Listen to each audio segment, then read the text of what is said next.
Épisode 1. Dès les premiers instants, la série a clairement montré quel genre d'homme était Shinichi. Il aimait les animes et les mangas.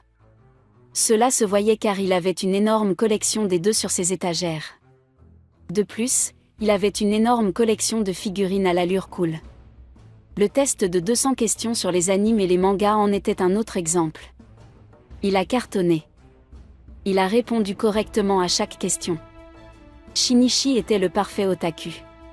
Shinichi ne fait pas qu'accepter les autres qui sont différents. Le jeune homme ne se contente pas de tolérer les gens dont les traits de caractère les relégueraient en marge de leur société, au mieux. Shinichi et Musel ont commencé maladroitement. Leurs attentes sociales étaient très différentes. Lorsqu'elle a frappé à sa porte pour lui apporter du thé, elle a été tellement étonnée qu'il lui ouvre la porte qu'elle a trébuché. Musel, ses oreilles, dit Shinichi, étonné. Mais Musel n'a pas entendu l'étonnement.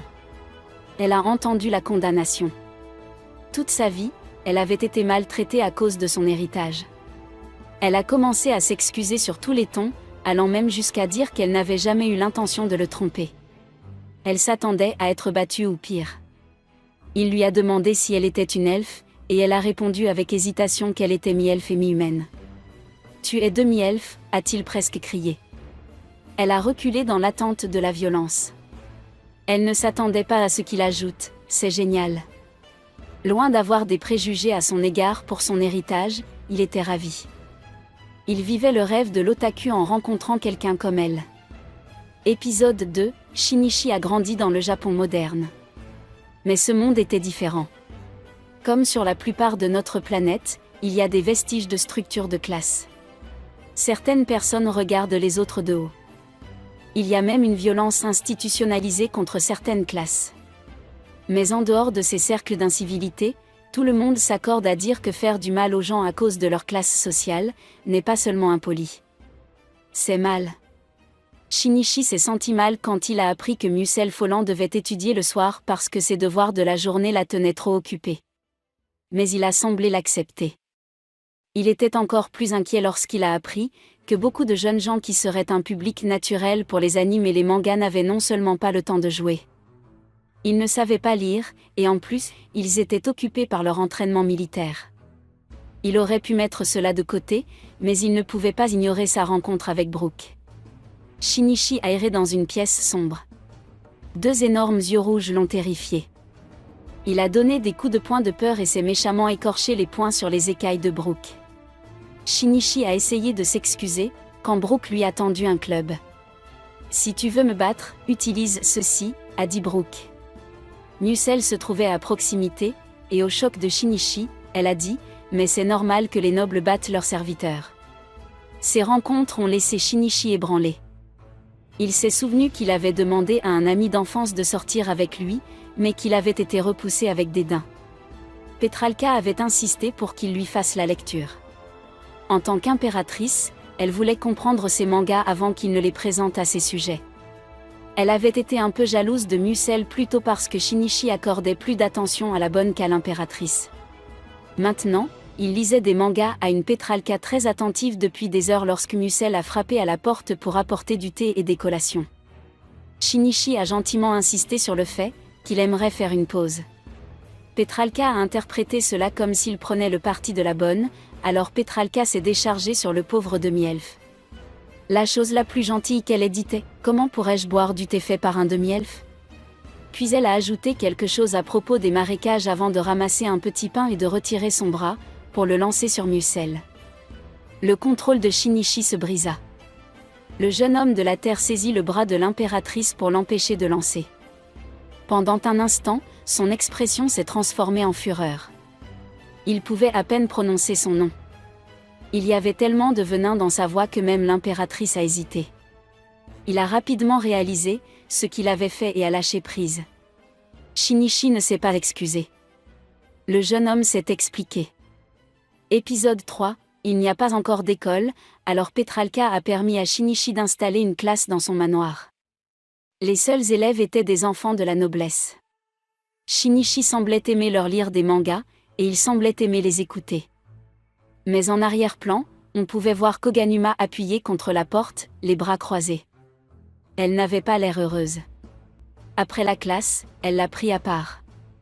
Elle a essayé de lui expliquer aussi clairement que possible, c'est une société fortement féodale, vous savez. Ils ne sont pas prêts à accepter la liberté ou l'égalité. Elle a ajouté qu'elle soupçonnait Petralka et d'autres de l'avoir laissé aller de l'avant, parce qu'ils ne comprenaient pas encore les implications. Mais vous essayez d'établir un système éducatif qui rejette la structure même de l'Empire Eldan, a dit Shinichi, qui savait. Mais comme beaucoup de choses que nous pensons savoir, il ne comprenait que le concept. Il ne comprenait pas les implications. Lorsque des terroristes ont pris d'assaut l'inauguration de l'école, tué les gardes du corps de Petralka, et l'ont prise en otage, ainsi que Shinichi, Musel et Koganuma, il a commencé à comprendre un peu mieux ses implications. Le chef terroriste avait attaché les captifs. Il était assez intelligent pour enlever les anneaux magiques qui permettaient à Koganuma et Shinichi de communiquer avec Musel et Petralka. Il était aussi assez intelligent pour avoir un plan. Le chef fit amener Shinichi devant lui et ordonna qu'on lui remette l'un des anneaux. Le méchant a ensuite fait un monologue. Il expliqua que lui et les siens étaient exaspérés par les valeurs de Shinichi, les valeurs mêmes qui sous-tendaient l'école dans laquelle il se trouvait. Il considérait que tout ce que faisait Shinichi était un affront au mode de vie d'Eldan. Le leader a fait une erreur tactique, cependant. Il pensait que Shinichi était le meneur. Il pensait que se débarrasser de Shinichi ferait réfléchir le reste des terriens avant de pousser leur invasion culturelle. Il a donc récité une liste des péchés que Shinichi avait commis. Il s'agissait notamment d'apprendre à lire aux enfants de toute race et d'envahir leur esprit avec des mangas. Le chef se préparait. Shinichi l'a accidentellement aidé en essayant d'argumenter. Ses arguments étaient intelligents, mais il a oublié qui tenait l'épée. Le chef lui a rappelé en l'attirant. Il l'a tenu haut, disant à Petralka de regarder Musel Crieur. « Imbécile, dit Petralka. » Calmement, montrant qu'elle n'était pas qu'une impératrice de nom, elle a expliqué que Shinichi et Koganuma n'étaient que des pions. Les tuer ne ferait pas de mal au Japon. En fait, a-t-elle dit, si c'était moi, je les érigerais en martyrs pour inciter mes citoyens. Ces mots ont eu l'effet escompté, le leader a tourné son attention vers elle. Elle peut se laisser aller à l'émotion quand il n'y a qu'elle et Shinichi. Mais ici, elle a montré qu'elle est toujours l'impératrice, avec tout le savoir-faire diplomatique que cela implique. Épisode 4, Shinichi court vers la chambre pour voir Musel. Quand il entre dans la pièce, Petralka dit qu'elle est désolée de ne pas avoir pu venir. Shinichi est choqué et il pense que Musel est morte, mais bientôt Musel ouvre les yeux et salue Shinichi.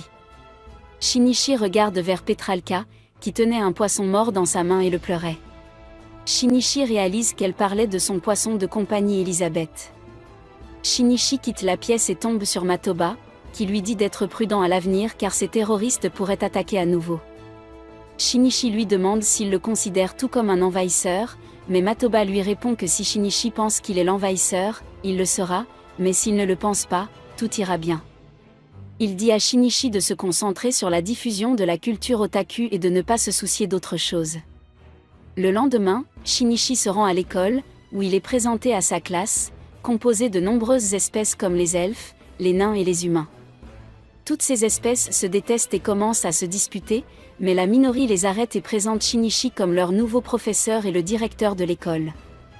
Un mois plus tard, Musel revient enfin et Shinichi la salue. Après être allé dans la chambre de Shinichi, Musel voit la pièce qui est devenue un désastre. Shinichi lui dit qu'il est désolé de ne pas avoir pu s'occuper de la pièce, mais Musel dit que c'est bon et elle nettoie la pièce. Shinichi lui parle de sa vie dans son école et dit que tout se passait bien, qu'il s'amusait en enseignant et que les élèves apprenaient la culture otaku. Le jour suivant, Shinichi enseigne la culture otaku à ses élèves et le premier cours qu'il donne concerne le territoire absolu. Il explique que cela fait référence à la zone qui se trouve entre le bas et la jupe. Une fille naine de la classe de Shinichi dit que cela signifie les cuisses. Shinichi l'arrête et dit que cela s'appelle le territoire absolu. Sa collègue arrête Shinichi et lui dit que c'était trop avancé pour les enfants, donc elle reprend le cours, mais elle commence à leur enseigner l'amour entre garçons. Shinichi est choqué et essaie de l'arrêter. Sur le chemin du retour, Shinichi dit à la Minori qu'il ne suffit pas d'enseigner la théorie aux étudiants et qu'il devrait leur fournir d'autres moyens d'apprendre la culture otaku. À ce moment-là, le téléphone de la Minori affiche une notification et elle dit à Shinichi qu'une créature humanoïde est à proximité. Après l'avoir ramené chez Shinichi, ils l'interrogent et lui disent qu'elle s'appelle Elbia et qu'elle est une artiste vagabonde. Shinichi regarde ses dessins et dit qu'ils sont dignes de dessins professionnels. En réalité, Shinichi aimait juste la fille mais elle a été envoyée au palais pour une enquête, car tout le monde pensait qu'elle était une espionne. Le lendemain, au palais, Petralka organise une cérémonie pour récompenser Musel pour son sacrifice et sa bravoure. Ici Shinichi discute aussi d'Elbia et tout le monde lui dit qu'elle était une espionne, bien qu'il n'y ait pas assez de preuves pour le prouver pour le moment. Shinichi insiste sur le fait qu'elle n'était pas une espionne et qu'il essaie de la protéger. Ici le ministre lui dit que ce n'était pas lié à son travail et qu'il ne devait pas intervenir, mais Shinichi dit que c'était parce que pour diffuser la culture otaku, il avait besoin de quelqu'un qui puisse dessiner. En faisant cela, il sera en mesure de diffuser les enseignements dans tout le royaume. Petralka voit à travers Shinichi et dit qu'il est comme cette fille. Shinichi dit qu'il ne l'a pas fait. Petralka dit qu'elle a un beau corps. Shinichi répond que non, mais comme ils appellent la fille, les mensonges de Shinichi ont été exposés. Le dernier espoir de Shinichi était le ministre et étonnamment il prend le parti de Shinichi. Shinichi dit qu'il va prouver qu'Elbia n'était pas une espionne et il enlève sa bague et la met au doigt d'Elbia. Après cela, Shinichi lui pose des questions et après de nombreuses questions, il est révélé qu'elle est une espionne. Petralka dit que Shinichi voulait juste garder Elbia avec lui comme amante, mais Shinichi dit que ce n'est pas le cas. Il n'aime pas Elbia juste à cause de sa queue et de ses oreilles en peluche ou parce qu'elle est mignonne ou autre, il finit par dire la vérité. Mais Minori se porte garante pour Shinichi et dit que lui et Garius avaient un amour pur où Shinichi était le meilleur. Elle raconte ensuite à Musel l'amour de Boy et Shinichi demande à Garius de dire à tout le monde que ce n'était pas le cas mais Garius commence à être timide et regarde ailleurs. Shinichi propose alors un plan et suggère de garder Elbia ici, pour qu'elle puisse renvoyer de fausses informations sur le royaume. Tout le monde est d'accord, mais Petralka est toujours en colère. Shinichi se souvient de sa réaction envers Musel et dit qu'il sait qu'il est difficile de faire confiance aux autres races, mais Petralka dit que ce n'était pas le cas.